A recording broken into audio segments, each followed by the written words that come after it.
Oh, yeah. I don't, my vote. It doesn't mean we don't love each other. I call this meeting of the Central Florida Facilitators Club 9,958 to order. Thank you all for being here tonight. First order of business. If you have one of these, please turn it to silent, maybe off, whatever will give you the least amount of separation anxiety. We do have a guest this evening. Ma'am, you've been here before though, you say. Are you familiar with where the restrooms are? Just in case nature calls. Well, great. Thank you all for being here tonight once again. Please welcome to the front of the room. See? I told you. I thought you weren't gonna be here. You said you were on vacation. Oh, that was last week. You now have no role. I have no role? Okay, great. Except we're glad you're here. Thank you. Please welcome our thought and pledge leader this evening, Jonathan Dunn. Again.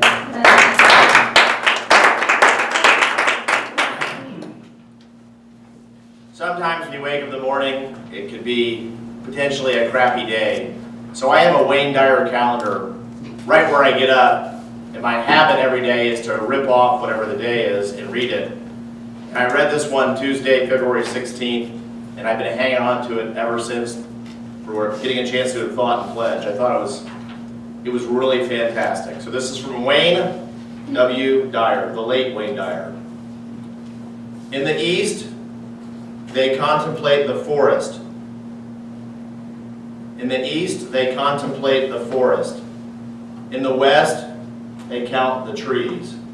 In the West, they count the trees. Please stand and join me for the pledge. I pledge allegiance to the flag of the United States of America and to the republic for which it stands, one nation, under God, indivisible, with liberty and justice for all. Please welcome our president, Mark Lackery.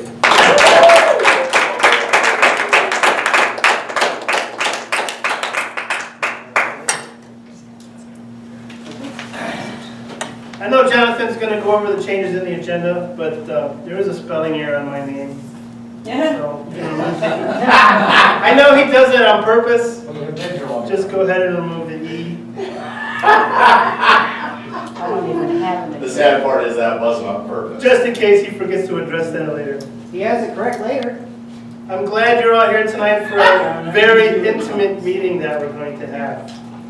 Just a couple reminders, coming up on March 20th is the Area 41 and Area 42 contest.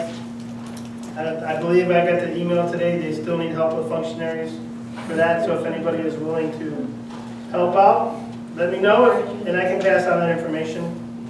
March 30th is our club regifting auction. Tony Gittles is chairing that. So if anybody has any questions or anything they would like to donate to that, please contact Tony. I'm excited, so we're just going to launch right into this. Sorry, Roy, you were next now. That's cool. I texted her. For what? Oh, area. He was in a different. That was a different area, though, right? Yeah, it's a different area. He wasn't here, Stephen went somewhere else. Yeah, I recognized him last week, but he wasn't here. So, as you know by now, our Toastmaster this evening has been part of many, many broken relationships. What you may not know is that he read the book Tuesdays with Maury many, many times. What's the correlation? It's a very, very great book. The punchline of the story is that he who has the most meaningful relationships wins. And well, many of us aren't winning anymore, like America. The topic this evening comes from the book 7 Levels of Intimacy by Matt Kelly. Our Toastmaster this evening is going to share the Cliff Notes and help you make all your relationships great again and to start winning. Please welcome tonight's Toastmaster, Jonathan Hillary Dunn.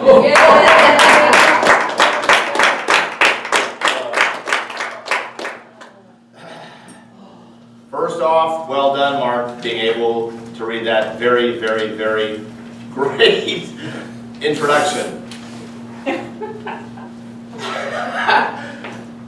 The Armageddon might be upon us, because this topic this evening is me helping you with all of your relationships. So just think about that for a second.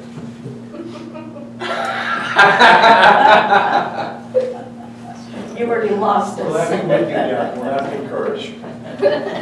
Proving that anything is possible in America. But before we launch into this amazing topic, let's go over the agenda changes.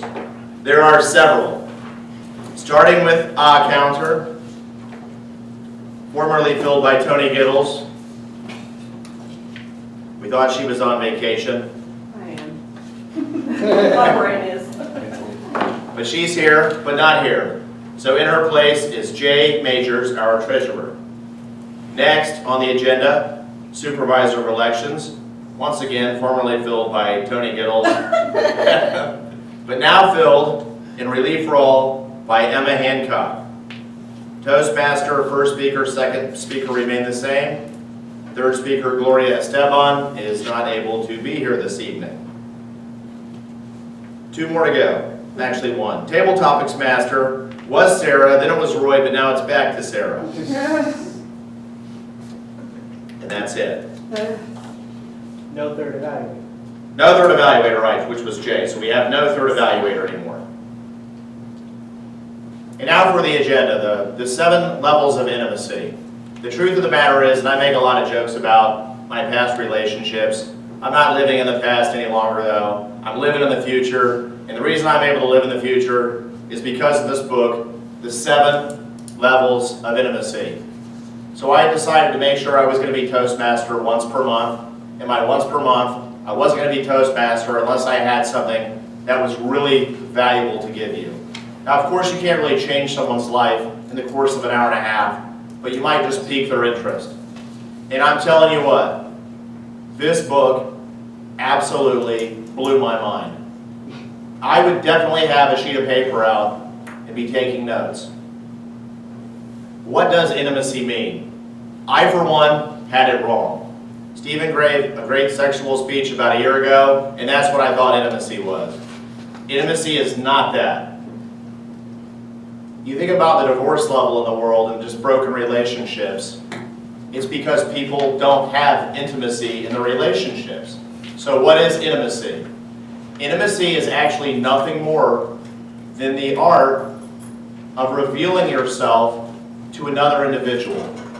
It's truly, of course this is just my opinion, it's truly the only way in my opinion that you could have a truly successful, happy relationship. If you fully reveal yourself to the person you're with. I don't think this can be debated that when you were slapped down here on the earth, there was a dream for your life, and that was to become the best version of yourself. And you're not going to do that on your own unless you're severely narcissistic. It's going to involve the relationships you're with. So throughout the course of the meeting, I'm going to give you the 7 levels of intimacy. And before we launch into the prepared speeches, we need to go over our functionaries, and then I'll give you number 1 and 2. So would our grammarian, Gail Hill Smith, distinguished Toastmaster, please stand up and share with us your role this evening of grammarian.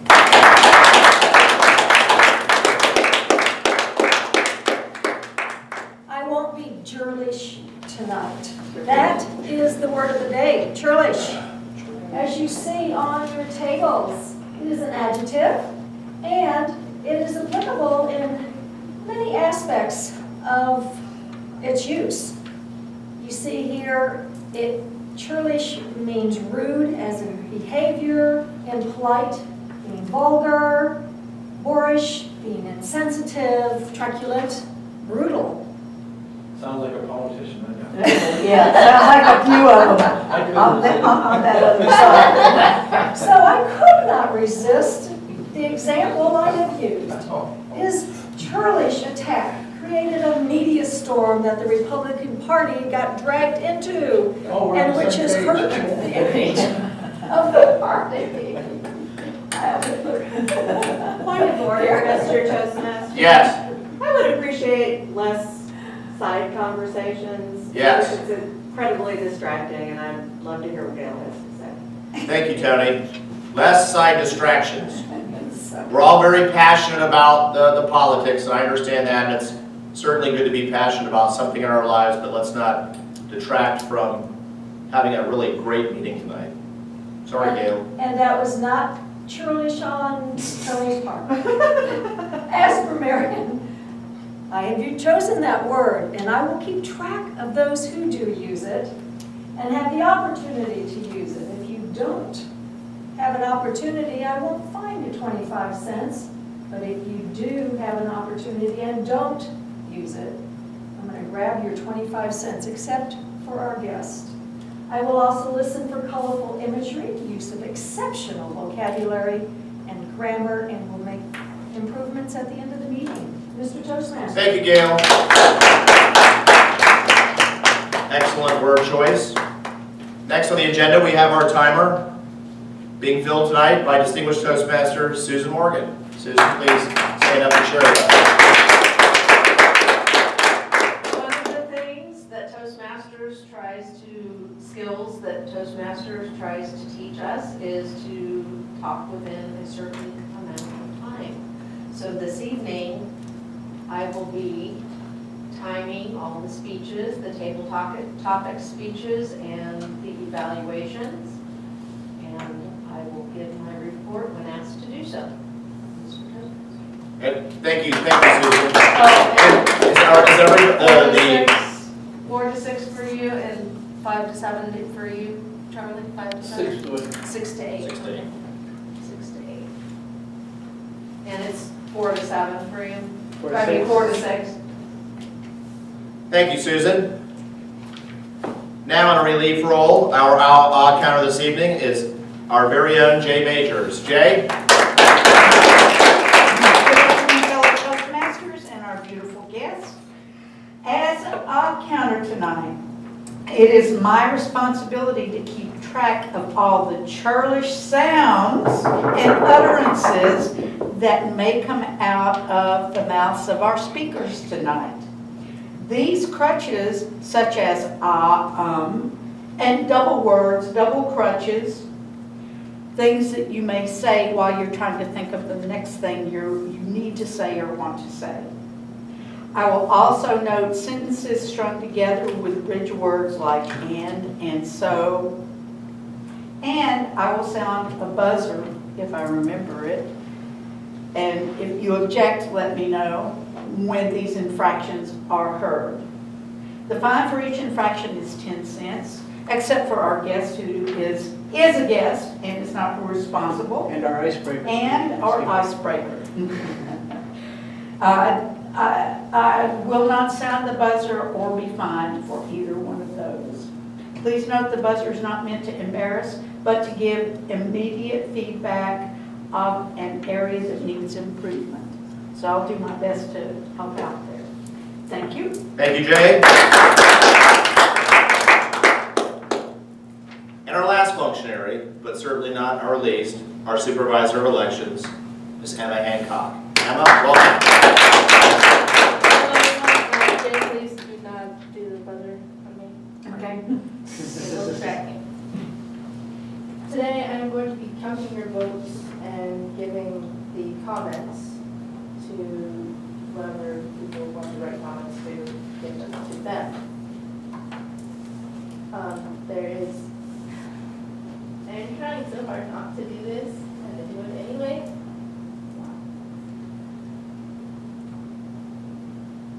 At the end of the meeting, or near the end of the meeting, I will tally all the votes and give them to whoever Mark want to have you.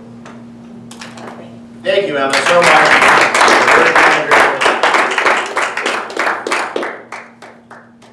Before we launch into the prepared speeches, I want to deliver the goods, our first 2 of the 7 levels of intimacy. And I also want to tell you, this was something I struggled with as I was reading, none of these levels are bad, but as I did think back to some of my relationships, I thought, wow, I was caught in level 2 all the time. No wonder there was no depth to that one. So none of them are bad, they're just basically identifiers so that you know where you spend your time. The first one is really great with teenagers. They spend a lot of time in level 1 intimacy using the Cliche technique. And we'll test this theory. And Emma, I'm not picking on you here, but I just want to ask you, how are you? I won't. Perfect. I rest my case. What you said? Well, you ask your kids a lot of times, my daughter, hey Kaylee, how are you? I'm fine. So when you answer in like one words and fine, and I'm good, and I'm swell, no depth, you're caught in level 1 of intimacy, basically just speaking in basic cliches. I can't tell you how many times I said I was fine, and I certainly wasn't fine, and I wasn't revealing myself to the other person, thus resulting in impending doom. Cliches aren't bad, you just don't want to be caught there all the time. The second one is simply sticking to the facts. The second level of intimacy is when you're in a relationship and you're only going to the factual level. How's the weather outside? Sunny. What are you doing this weekend? I'm going to watch football. What are you going to do after football's over? I'm going to drink beer. Just speaking in facts. That's considered the second level of intimacy. Once again, I want to point out neither of those are bad. They're just what we would say probably shallower levels. They have their place. They just shouldn't be what you're stuck in all the time. Are there any questions on level 1 or level 2? I don't feel any need to dive into it any deeper than I can. I realize we can't read the book tonight. Level 1, speaking in cliches. Level 2, speaking simply in facts. Okay, no hands up. So we're going to move into the prepared speech as we have an icebreaker this evening. Super excited to see this gentleman speak. Our next speaker once received a fortune cookie that said, "You will be unusually successful in business." As inspired as he was, the cookie obviously didn't know that it fell into the hands of someone who's made more life mistakes than the Manitowoc Police Department. Is that making a murder one? Is that department? I had a feeling it was. Here to tell us a little bit about himself and how to benefit from these mistakes with his first icebreaker speech, Learn, Dream, Conquer. Please put your hands together for Richard Sapp.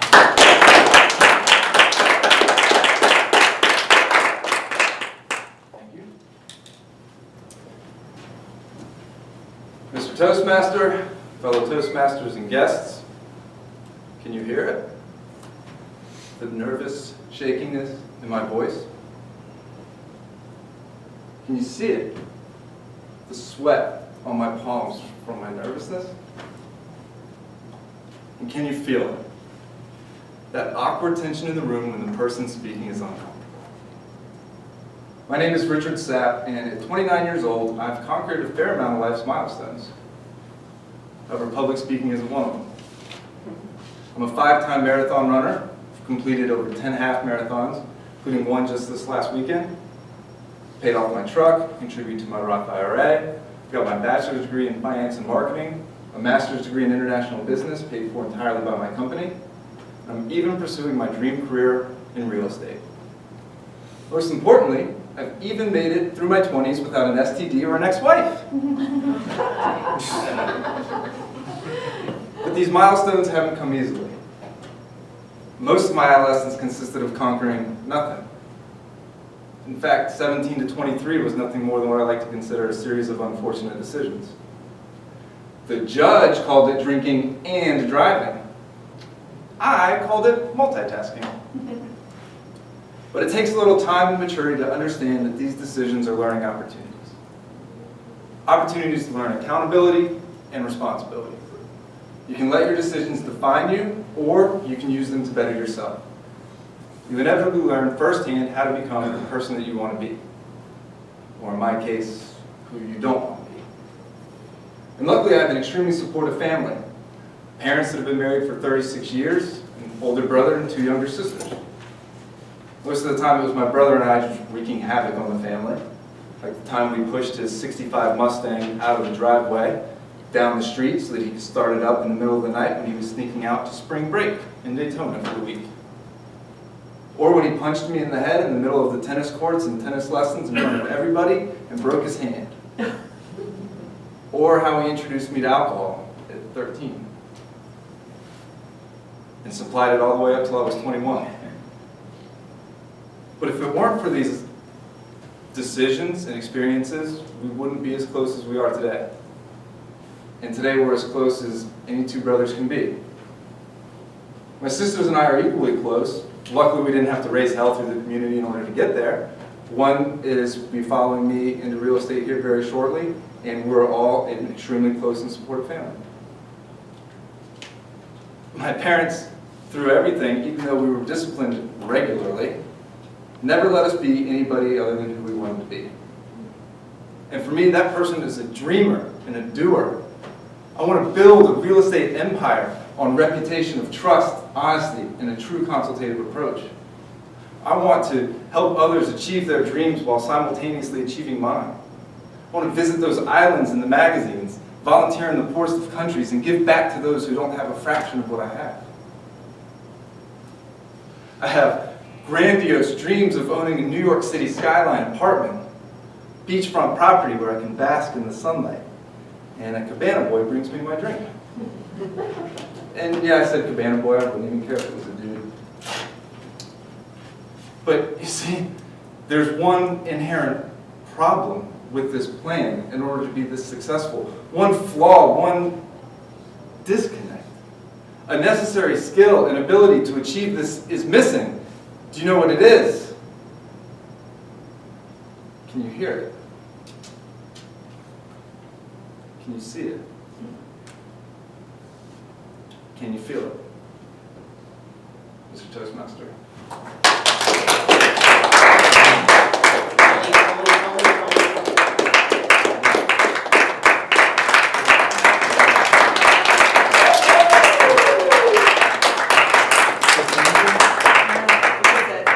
You can sit down. Oh. Madam Timer, may we have 1 minute on the clock? Sure. As that was Richard's very first speech, and you did a very, very good job, he would love to hear your comments. Richard, if you were scared, I couldn't tell. I thought you did great.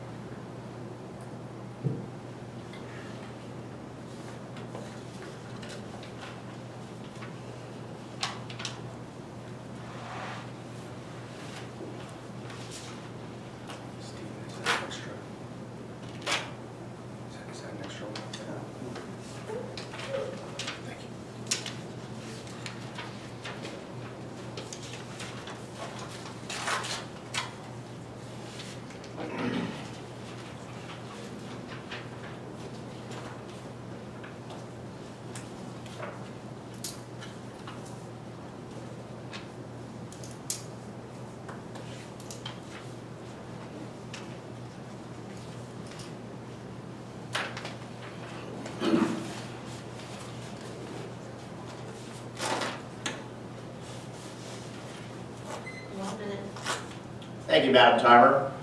Before we go into the next speech, we're going to do the 3rd level of intimacy. If somebody can raise their hand and tell me what the average lifespan of an American is. It doesn't matter if it's male or female, they're close enough to the same. Go ahead, Jaye. 78, I believe. 78 years old, Jaye? 82. 82, 78, 82.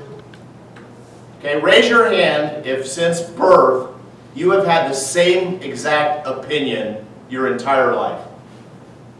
Of age?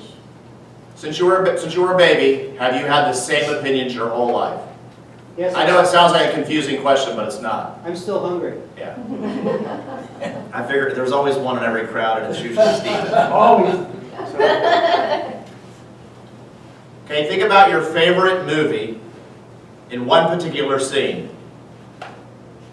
And if you could just take that thought right out of your head and print it out on a sheet of paper, that one scene, it's not the entire movie, but most people we meet, we judge them off one scene, one opinion, even though in our own lives we just said we don't really have the same opinion our whole life.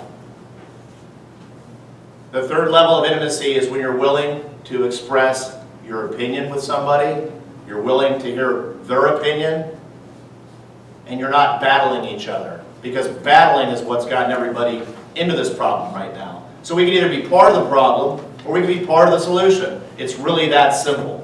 But I can tell you what, if you saw my whole life, you'd probably find some fascinating things about me, about the opinions I do have. You probably could have a really deep relationship with me if you knew where my opinions came from.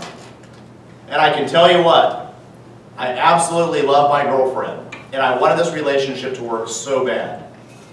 Because I certainly had plenty that didn't. So I'd been going out with her for a few weeks. And I noticed that every time we went anywhere, she had to have drinks. Had to.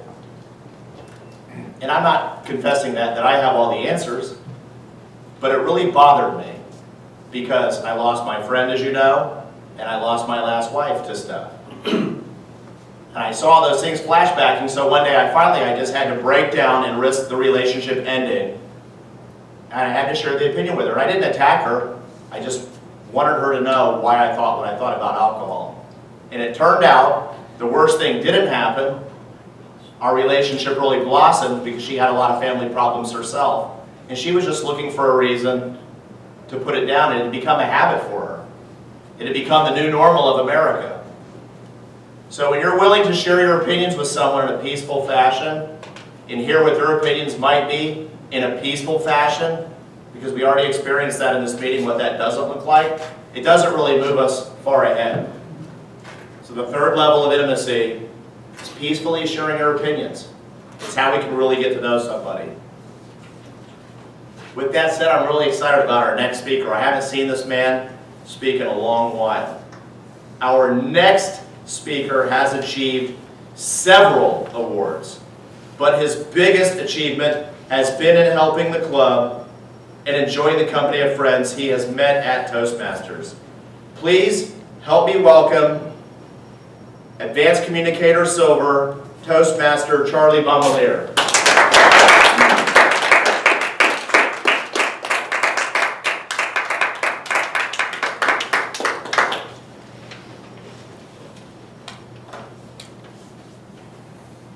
No, no, no. I don't feel the burn. But here is what I do feel, is what's happened to the Bombalier family since the beginning of the year. It all started on a cold winter night in December. Mr. Toastmaster, fellow Toastmasters and welcome guests. After I had just cut down a huge tree in the backyard and chopped it in pieces for the fireplace that I don't have, my granddaughter came to visit me. I hadn't seen her in a couple of weeks because she's very busy in high school. She's 17 years old. But she approached me in the way that you approach your grandfather when you want something. Hi, Grandpa, how are you? I haven't seen you in a while. Grandpa, I want to talk to you about something. Do you have a minute? Sure. I heard my mom told me that you were talking about maybe getting a dog after your last dog died last year. I said, well, yeah, I just mentioned that I may be thinking about getting a dog. It's been over a year now. And I'm thinking maybe time to have some companionship here. And I'm thinking about maybe a little lap dog. Grandpa, you know, I've really been wanting a dog for a long time. And you know, all the little dog ran away, we never got it back. but my mom doesn't want a dog right now. Could we get a dog and I'll take care of it? I promise, I'll take really good care of it. I'll come and give it a bath all the time, and I'll take care of it and take it out for walks. Granddaughter, let me tell you something. I will take you to get a rescue dog if you promise me one thing. That you don't tell your grandmother. Because every time that I have mentioned it to her, she says, no way, Jose, I'm allergic to dogs, and the last one, I had to get medicine so that I could tolerate it.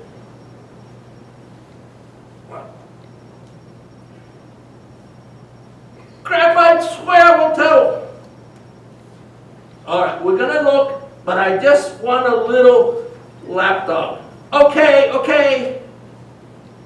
So we go to the rescue pound. Sure enough, just about the smallest dog is this big,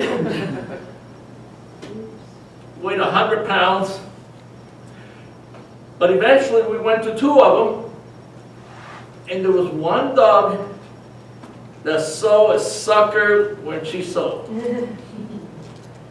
When my granddaughter got there, next to her cage, her tail was wagging so hard I thought it was going to fall off. She was a very devious dog. Unfortunately for me, one of the attendants was right there, and she said, would you like to see the dog? We can take it out for you. Sure, my granddaughter says. And of course, this dog was so great, walking with us. She sat on my granddaughter, petted her, and she laid down on all fours and wanted her belly petted. I gave in. I said, okay. Little did I know that this was a 50-pound hunting dog. It's called a pointer.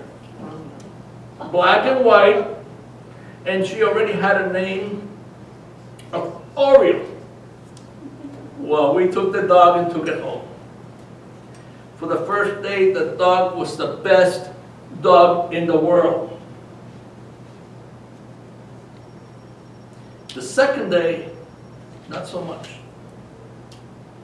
She discovered toilet papers in the bathrooms. And like a cat, whoosh, she emptied them out. That wasn't too bad. We could tolerate that. We closed the bathroom doors. We can no longer put kitchen towels because she loves to play with them and tear them apart. We did buy her toys. I have probably spent $75 or more in buying her toys, but she destroys them. They last about a day. So my daughter bought her what they call Kong toy that they're not supposed to be able to penetrate or tear up. It lasted 12 minutes and 42 seconds before she tore it up. Now, 4 hours later, it was in pieces and we had to scoop it up and throw it away. Listen closely. At this time, I am having second thoughts about this little dog.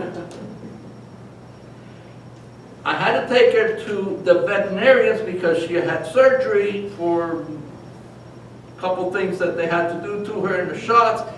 Of course, they took her to Lake Mary Veterinary.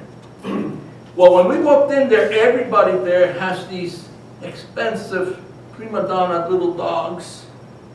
And here we come with a dog that doesn't like a leash, so she wants to go forward and meet all the other dogs, and she's walking on her hind legs like this throughout the whole office. And we're having to hold her back. She's very strong for a hunting dog. I had to buy a bag of treats, and she devoured it to keep her calm. We take her home, and she acts like nothing happened. into the next day. The next day, she started to cut the wires that she could find in the house. In the meantime, all this is happening. I'm losing hair out of my head. It's turning grayer. I'm trying to keep my patience with my granddaughter because remember that promise that she was going to be there every day because she's only across the street in high school? She's been there twice in 3 months. And guess what? I got sick in the meantime, back-to-back bronchitis. My wife got the shingles. But I figured a way how to get revenge on the dog.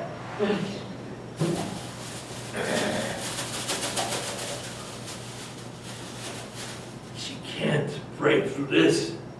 And I put peanut butter in here. And she goes crazy getting it. Because she's got a tongue this long, of course, and she does get it. But she can't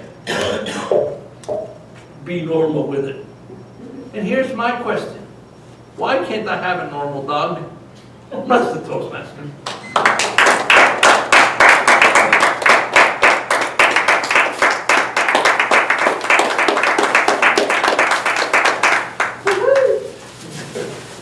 Madam Timer, might we get a minute on the clock, please?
Madam Timer, at this point, might we get a timer's report? You may. Our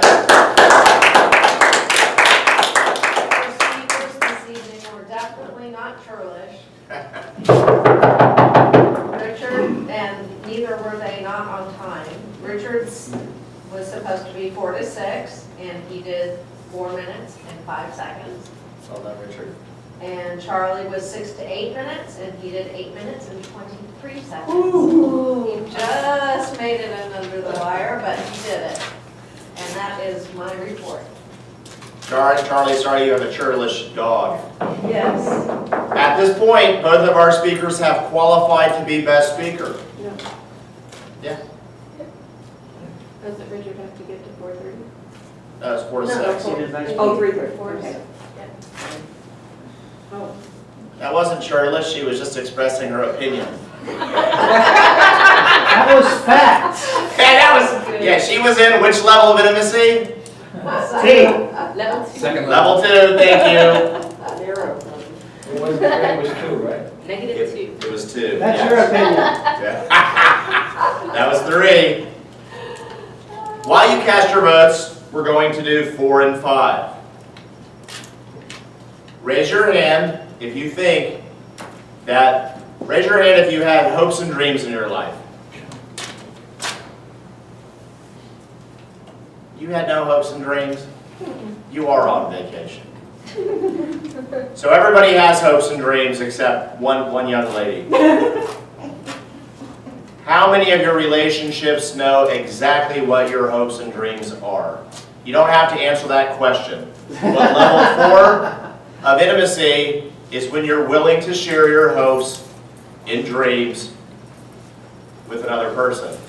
I know that's exactly why marriage number 2 didn't last.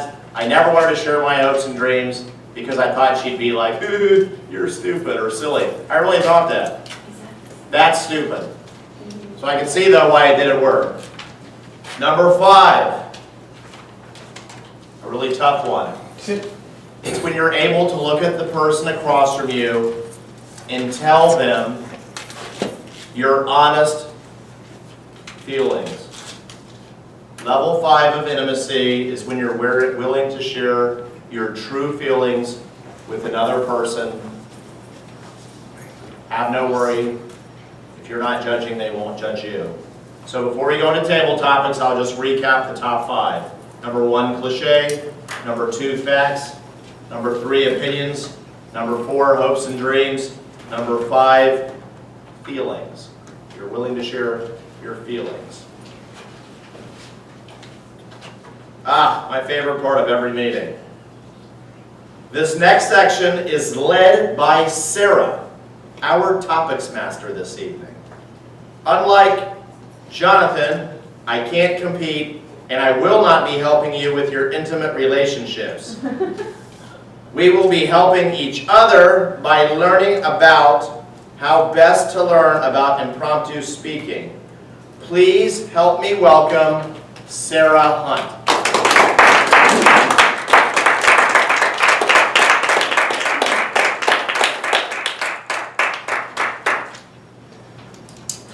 Let's get into some impromptu speaking tonight. We do have 7 levels of intimacy. I could also make up 7 levels of table topics. We'll see how many we can get through. I'll jump right into our very first question. We learned about our level 1 of intimacy is cliches. It's recommended that we don't use cliches as we speak. What cliche comes to mind that annoys you most that we should avoid? Tim.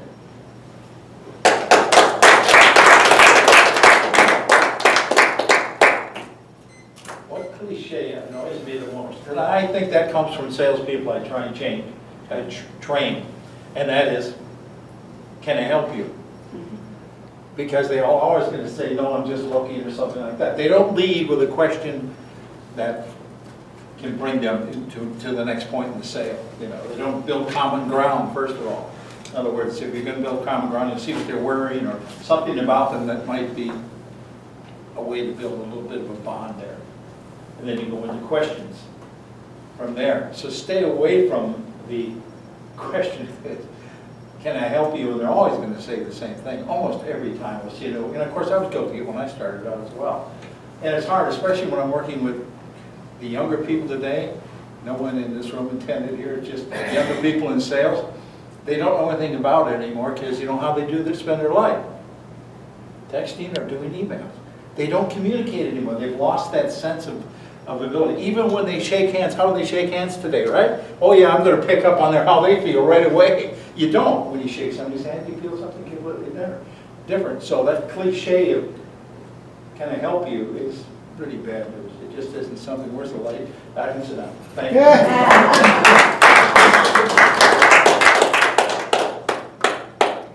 Jonathan defined intimacy as revealing ourselves to one another. Please share with us something we may not know about you. Roy.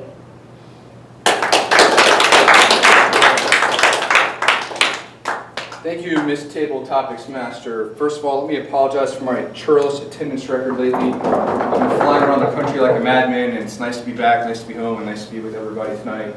And I'm glad I was able to catch your icebreaker speech. Well done.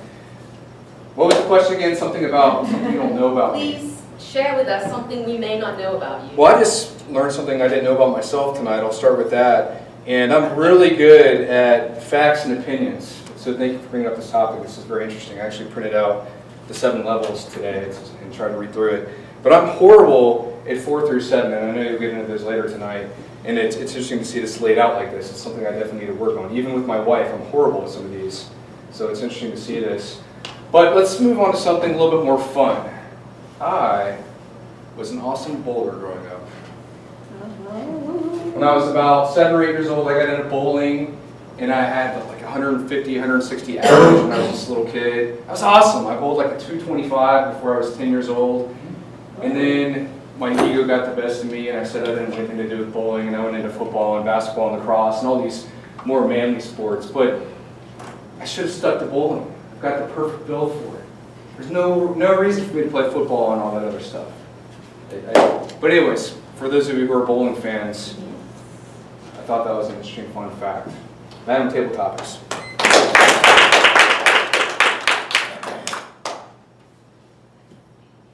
Level 3 is about willingness to express our opinions.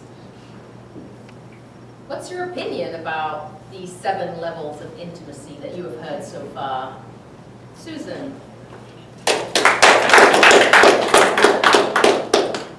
The 7 levels of intimacy so far, I think they're very interesting, and I love to hear all about it.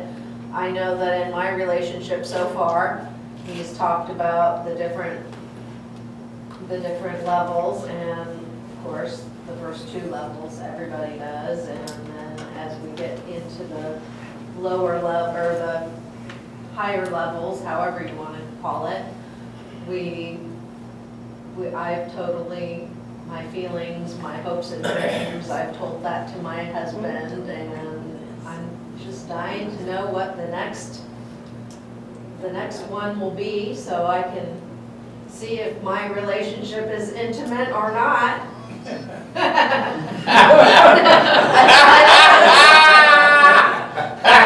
see where it goes and find out, because my opinion is that we are a very intimate couple, and that is what I enjoy so far about the 7 steps. Thank you.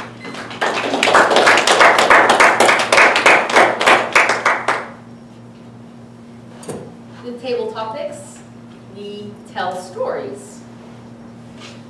Along the theme of sharing hopes and dreams, tell us one hope and dream that you had or you currently have.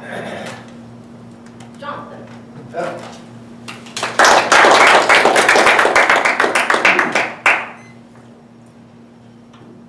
My hopes and dreams.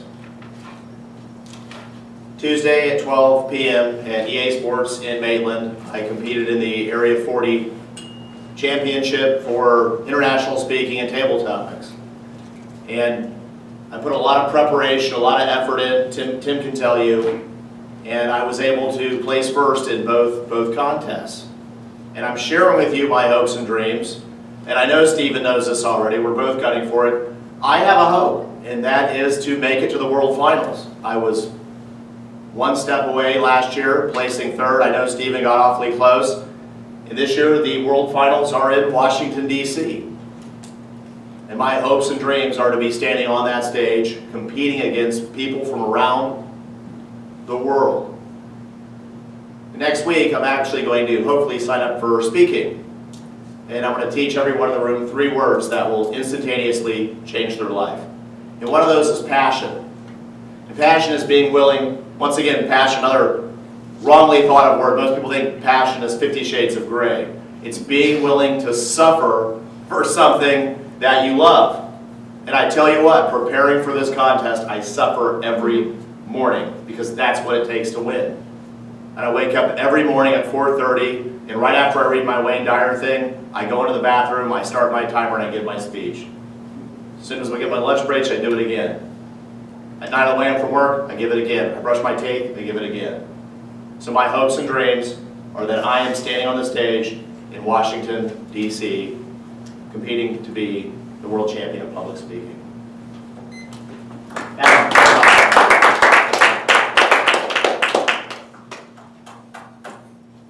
With table topics, we have to face fear. What terrifies you most, Jaye?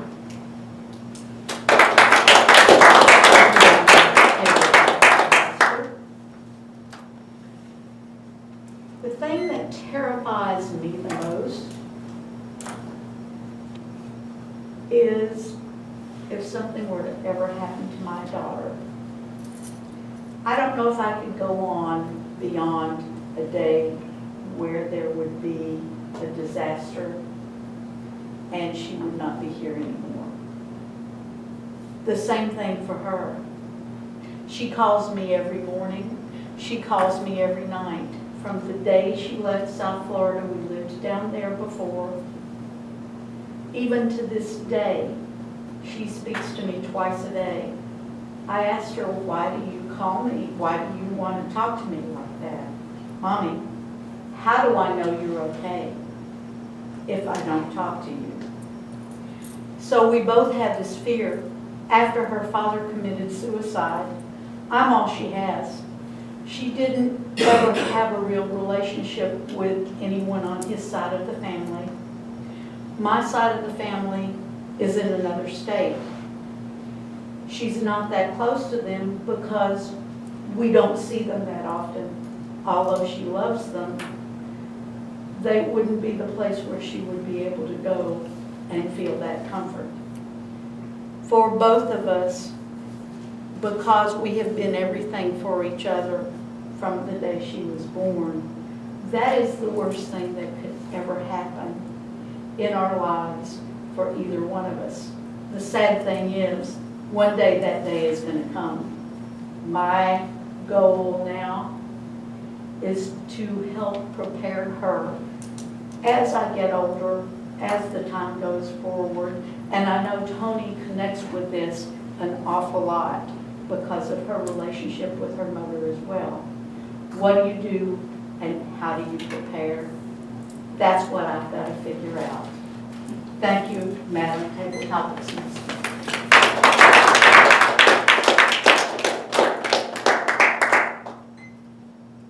It's time for one more question, and I'll wrap it up.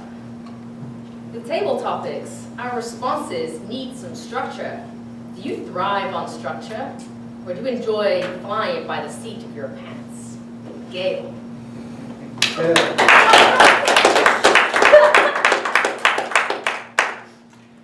Madam Table Topic Master, do I thrive on structure or fly by the seat of my pants? I have to admit, both. I will never forget, living in Seattle, Washington, I interviewed for a job at the University of Washington, and I remember on the application, these were written applications back then, remember, do you like structure? And I adamantly said no, because I am a creative nature, I have a creative nature, and I like to create and change things up. Did I get that job? No. I was applying as an administrative support person where structure is pretty needed. As far as flying by the seat of my pants, yes, in my younger days, and a bit more right now, I did very much fly by the seat of my pants, as I mentioned, very creative type. My undergrad degree from the University of Florida was in advertising and marketing. I had to be creative. I had to come up with new approaches for all the advertising that I was responsible for. But now, because I have lived so much of my life, there are so many aspects that require a solid foundation, such as the operation of this club. You have a solid foundation from which to operate, but then you can be creative and think outside the box. That's sort of where I'm at right now. I go by the structure of my almost 65 years of life, but boy, you give me an outlet to be creative, and I go for it, especially when it comes to partying and having a good time. Thank you very much for all those responses. Can we get a timer's report, please? Certainly. Tim spoke about cliches for 1 minute and 17 seconds. Roy, what we don't know about him, and that was bowling, for 1 minute and 24 seconds. I spoke about intimacy for 1 minute and 11 seconds. John spoke about hopes and dreams for 1 minute and 45 seconds. Jaye spoke about her fear and what terrifies her for 2 minutes and 6 seconds. And Gail spoke about whether she was a fly by the seat of her pants or a structure gal for 2 minutes and 7 seconds. They all qualify.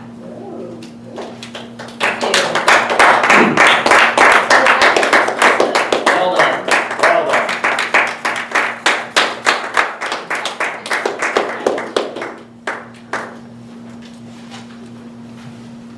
Point of order before we do the last two levels of intimacy here. Jaye revealed herself with that question.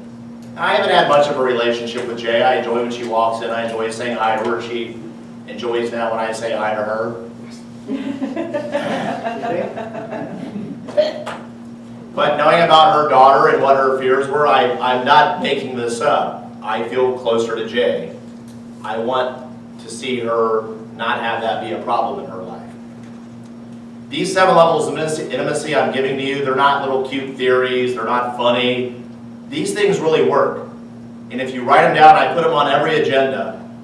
The book is by Matthew Kelly. He's absolutely one of the best authors you will ever read. Presents things in a very simple fashion. But I feel closer to Jaye now knowing that. When she comes in, be rest assured I'll say, how's your daughter doing? And it will be from a sincere place. Because I desire to have depth in my relationships. Because of what Mark said in the opening introduction, society typically judges us based on the size of our bank account or our possessions. It's wrong. You'll be thinking about your relationships when you're laying on your deathbed. I pretty much can guarantee it. So, well done on that table topics answer. And who would have thought we could get deeper relationships from table topics? Who knew? Number 6. Yes, Tony. I knew.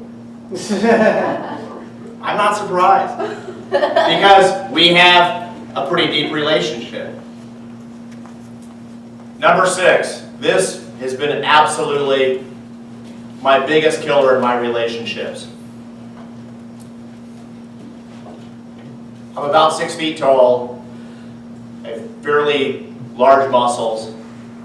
And I really started developing that stuff to hide someone who was very scared inside. That's a true story. Happened to turn into a career for me. It's one of the reasons I'm good at it, as I'm very sensitive to people's needs. But I never, ever in my relationships wanted to do number 6.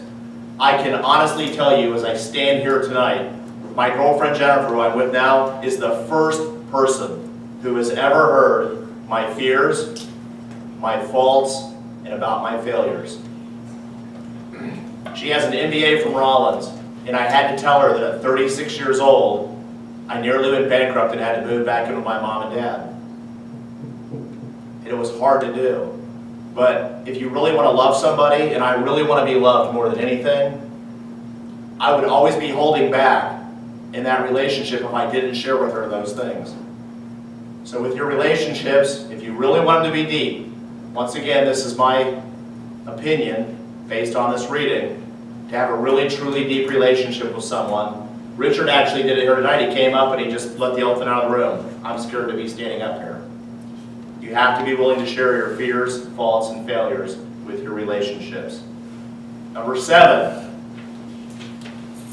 We have a lot of wants, and as I said in my speech, you can never get enough of things you don't truly need. Your actual needs, level 7 of intimacy, is when you share with your relationships your true physical needs. Take that for what it's worth. You share with your significant other your true intellectual needs. Number 3, you share with your relationships your true emotional needs. And number 4, the last one of part 7, you share with them your true spiritual needs. People jump on my case all the time about my religion. I almost lost friendships with people in this room, but I never try to throw my spiritual needs on anyone else. Just respect the ones that I do have, because I need to have those. Those may be the person that I am. So you now have the 7 levels of intimacy. Before I turn it over to the general evaluator, are there any questions? I can tell you from firsthand experience, these things will absolutely change your life. And before I read the introduction for our general evaluator, our topic this night was 7 levels of intimacy. Stephen is a true professional. Every time I'm Toastmaster, every time I give a topic, he always ties his introduction into the topic. I'm not saying you have to do that, but it makes the meeting more fun if you do that. And it shows you're really focused in on what it's about, which is probably bigger than ourselves. So, well done as always, Mr. Professional. And I mean that. Well done. It has been said that the 6 keys to a relationship: friendship, freedom, honesty, trust, understanding, and communication.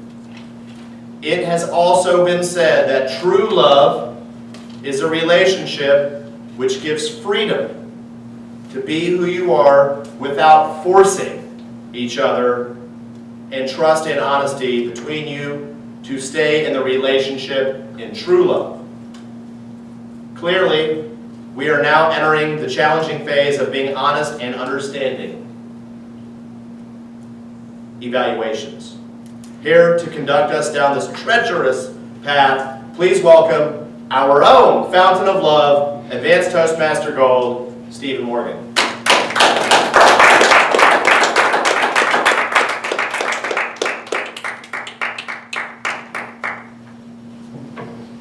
Thank you, sir. It is now time for us to get that feedback, which some of you might dread, many often do. But that is what it takes to learn and to grow, which is why we have to share a little bit with our speeches, and now we'll see our evaluators share a little bit back to the speakers themselves. We'll begin with our first speakers, the first evaluator this evening, evaluating Richard's Icebreaker, will be Tim Rickey.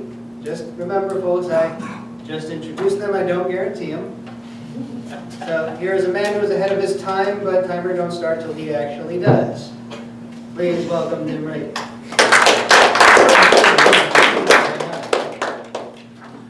Good evening, everybody. Good evening. Boy, come on here. There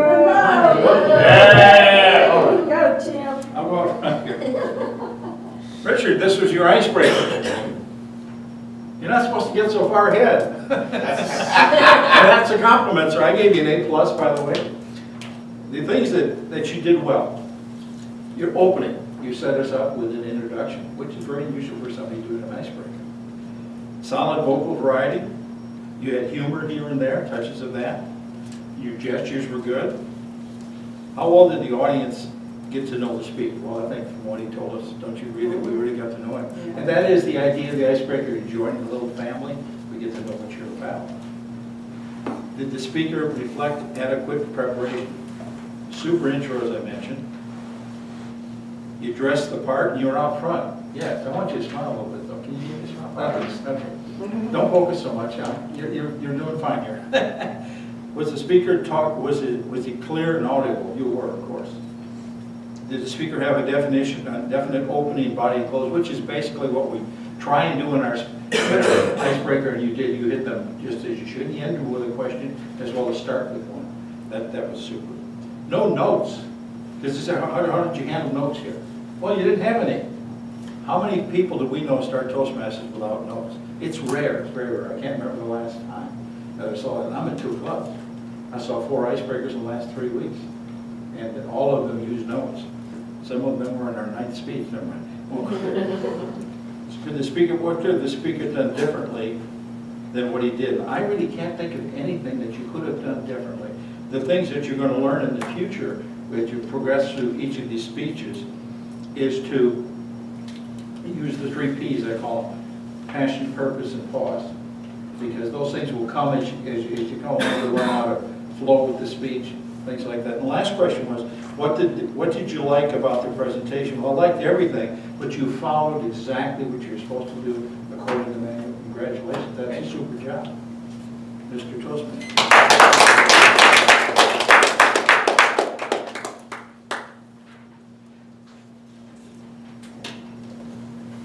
Our next evaluator this evening has also been in many failed relationships.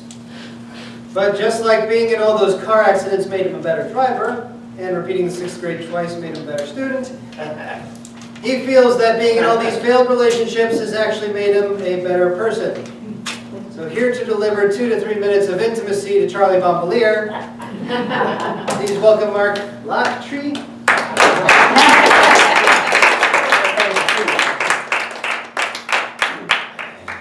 Thank you, Mr. General Evaluator, members, guests, and especially you, Charlie Bombalier. Do you feel the burn? No, I don't feel the burn. That was quite an attention getter, using current events that we could all relate to. And I asked myself when you said that, I wonder where Charlie's taking us with this. Is he taking us on the campaign trail?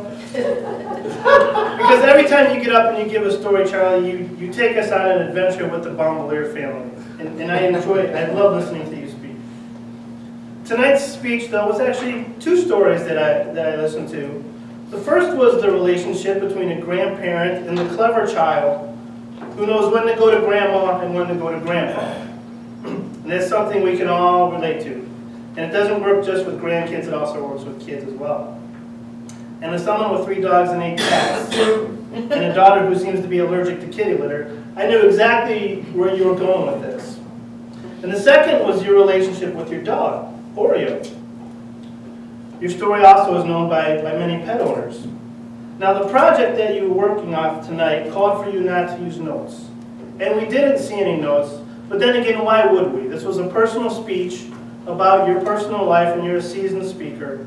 And besides, if we had saw notes, it would have distracted from you and your very animated body motions and everything as you went and you portrayed the animal and your grandchild and your wife. Very good use of body language there, and notes would have definitely distracted from that. Great use of props, although one suggestion would be next time if you have a prop, have it ready to go, so we don't have to listen to the rustling of the bag and everything as you fish it out for us. And for those of you that don't have pets, that might have looked like a plunger, but it wasn't. It was actually a dog treat, dog toy. Great interaction with the audience. When you said, listen to me closely with the eye contact, it drew us in on a one-on-one conversation, which we liked.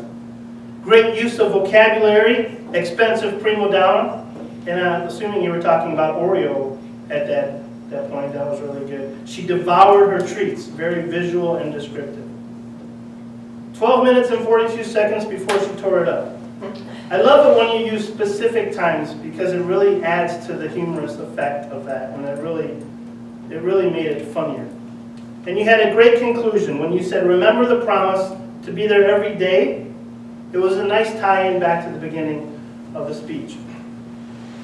Charlie, it was a great speech tonight. It may have started on a cold winter night in December, but you definitely came to a climax tonight on a warm night in March. Mr. General Evaluator.